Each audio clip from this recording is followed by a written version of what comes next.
Imagine a summer so foul that the river running through your capital city turns into a slow, brown soup of human waste. The smell is so overwhelming that politicians in the Houses of Parliament seriously consider abandoning the building because they cannot physically stay inside. This actually happened. London, 1858. The Thames wasn't just polluted, it was an open sewer, baking under a brutal heat wave until the stench became impossible to ignore. Faced with this great stink, the British government had a choice: flee, or finally rebuild the city's entire sanitation system from the ground up. This video is the story of how one unbearably smelly summer forced London to reinvent itself, and in the process helped invent the blueprint for the modern city. Before the Great Stink, London was already sick. By the mid-19th century, it was the largest city on Earth, packed with more than 2 million people and growing fast. Cesspits overflowed, open drains snaked through crowded streets, and everything, from household waste to slaughterhouse blood, washed into local streams and then into the Thames. The river had quietly turned into a gigantic open sewer. As more homes installed flush toilets, that convenient Victorian upgrade simply accelerated the flow of raw sewage into old brick drains that emptied straight into the Thames. The human cost was staggering. London was hit by repeated cholera outbreaks in 1831, 1848, 1853, and 1866, killing tens of thousands of people. The poorest districts, packed around the river in stagnant ditches, were hit hardest. Yet most doctors and politicians misunderstood what was happening. The dominant theory of disease at the time was miasma, the idea that bad smells and corrupted air caused illness. If something stank, it was assumed to literally poison you through the air, not through contaminated water. So, even when Dr. John Snow mapped cholera deaths in 1854 and showed they clustered around a single contaminated water pump, many officials dismissed his work. They saw it as an interesting curiosity, not a reason to rebuild the city's entire infrastructure. London was a city sitting on a sanitary time bomb. All it needed was one brutal summer to make the invisible disaster impossible to ignore. That summer arrived in 1858. A long, hot spell baked the city. Water levels in the Thames dropped, exposing vast banks of slimy mud saturated with centuries of sewage. Under the sun, the river didn't just smell bad, it reeked with a thick, gagging stench that rolled over the city like a physical presence. Unfortunately for the British government, the brand-new Houses of Parliament sat right on the riverbank. Politicians couldn't escape what poorer Londoners had been living with for years. The stench seeped through brickwork and windows, filling committee rooms and libraries. In desperation, workers soaked curtains and blinds in chloride of lime, hoping to neutralize the smell. They poured tons of chemicals directly into the river: lime, carbolic acid, chalk, trying to deodorize the water itself. None of it worked for long. Reports describe members of Parliament holding handkerchiefs over their faces and complaining that they could no longer guarantee their own health if forced to keep working in the building. Remember, many Victorians believed smell itself was the killer. So when the odor reached the Mother of Parliaments, it wasn't just disgusting. It felt life-threatening. This moment is what finally broke the logjam of political inaction. For decades, experts had warned that London's sanitation system was a disaster, but only when the elite physically inhaled the problem did money suddenly become available. The Great Stink turned a chronic crisis into an emergency that could not be delayed for one more parliamentary session. What makes the Great Stink so revealing is that it didn't come out of nowhere. London had already endured wave after wave of cholera and typhoid, with thousands of deaths every time. Commissions had investigated the issue. Reports had called for better drainage and clean water. But major reforms kept getting watered down, delayed, or underfunded. Part of the reason was class. Wealthier Londoners often lived uphill, away from the worst smells and contaminated pumps. The people dying in the slums had very little political power. As long as the suffering stayed out of sight and out of the parliamentary nose, the system could stagger on. Another obstacle was cost. A new sewer system for the entire metropolis sounded unimaginably expensive. Early estimates ran into millions of pounds, at a time when Britain was reluctant to take on large public debts for invisible infrastructure. Politicians preferred cheaper stopgaps, tinkering with existing drains, banning cesspits, or passing regulations that mostly shifted responsibility onto property owners. Ironically, some of those half-measures made things worse.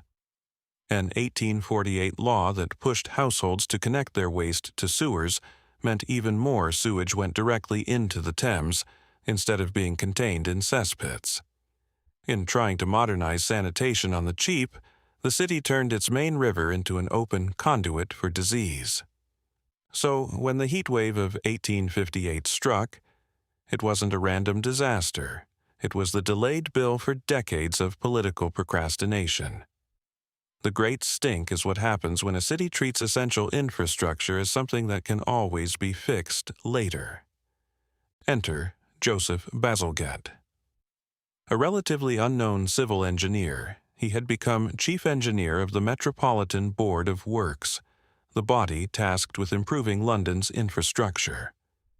Quietly, he had already spent years sketching out what a comprehensive sewer system might look like. Once the great stink hit, Parliament finally gave him what previous engineers had been denied: serious money and political backing. In 1858, a major bill pushed through both houses granted unprecedented powers and funding to build a new main drainage system for London. Bazalgette's plan was audacious. Instead of just adding more local drains, he designed a network of about 1,100 miles of smaller street sewers, feeding into some 82 miles of massive, brick-lined intercepting sewers running roughly parallel to the Thames. These giant tunnels would catch waste before it reached the river in central London, then carry it downstream to be discharged far beyond the city limits at high tide. To move all that sewage, he used gravity wherever possible, carefully calculating gradients so that waste would flow smoothly through the pipes. In low-lying areas, he designed monumental pumping stations at Abbey Mills, Crossness, and elsewhere that used some of the largest steam engines in the world to lift sewage up into the interceptors. The engineering was cutting edge. Bazalgette used durable Portland cement and multiple layers of brick to create enormous, egg-shaped tunnels strong enough to last for generations. Importantly, he designed them for the future. He calculated the required capacity based on the most densely populated districts in London, then doubled the diameter of the sewers as a safety margin. That decision, overbuilding capacity, turned out to be visionary. With only minor upgrades, Bazalgette's system still forms the backbone of London's sewage network today, more than 150 years later. Bazalgette's revolution wasn't just underground. It also reshaped the surface of London. To carry some of the largest intercepting sewers through the crowded city center, he proposed building new embankments along the Thames. The Victoria, Albert, and Chelsea embankments reclaimed land from the river, creating wide new roads and elegant promenades above, while hiding vast sewer pipes and even an underground railway below. What had been muddy, stinking riverbanks at low tide became stone walls, tree-lined walkways, and public gardens. Flooding was reduced, traffic improved, and the city gained some of its most iconic riverfront spaces, all as a byproduct of the sewer project. This is one of the most striking things about Bazalgette's work. It fused engineering with urban design. The functional infrastructure that kept the city alive was deliberately wrapped in architecture and public amenity. The city's worst problem, the disposal of its waste, was literally buried beneath some of its proudest civic spaces. In a sense, London was learning that truly modern cities depend on invisible systems. The streets might look cleaner and more orderly, but their real transformation lay hidden below the cobblestones. By the time Bazalgette's main system was completed in the 1870s, the health impact was undeniable. Outbreaks of cholera, once a regular terror, disappeared from London after 1866. As germ theory gradually displaced miasma theory, people realized that the new sewers had cut off the real cause of disease: contaminated drinking water. Bazalgette's work became a model for cities around the world. The idea that governments should invest heavily in underground infrastructure, water supply, sewers, drainage, to protect public health and enable urban growth became a defining principle of modern urban planning. He also helped elevate the status of the civil engineer. Rather than being a background technician, Bazalgette became widely recognized as a guardian of public health. His sewers were celebrated as one of the great wonders of the industrial world. What's especially remarkable is how long his decisions have lasted. Because he oversized the pipes, London's Victorian sewers have coped with a population many times larger than the one he designed for. Only in recent years, with projects like the Thames Tideway Tunnel, a new super sewer being dug under the river, has the city finally needed a major addition to his system. In other words, a plan drawn up in the 1850s is still doing the heavy lifting for a 21st century metropolis. The Great Stink also left behind a more uncomfortable legacy: the idea that we only fix essential systems when they are already falling apart. London didn't build its modern sewers when experts first warned of danger, or even after multiple deadly epidemics. It acted when the smell reached the seats of power.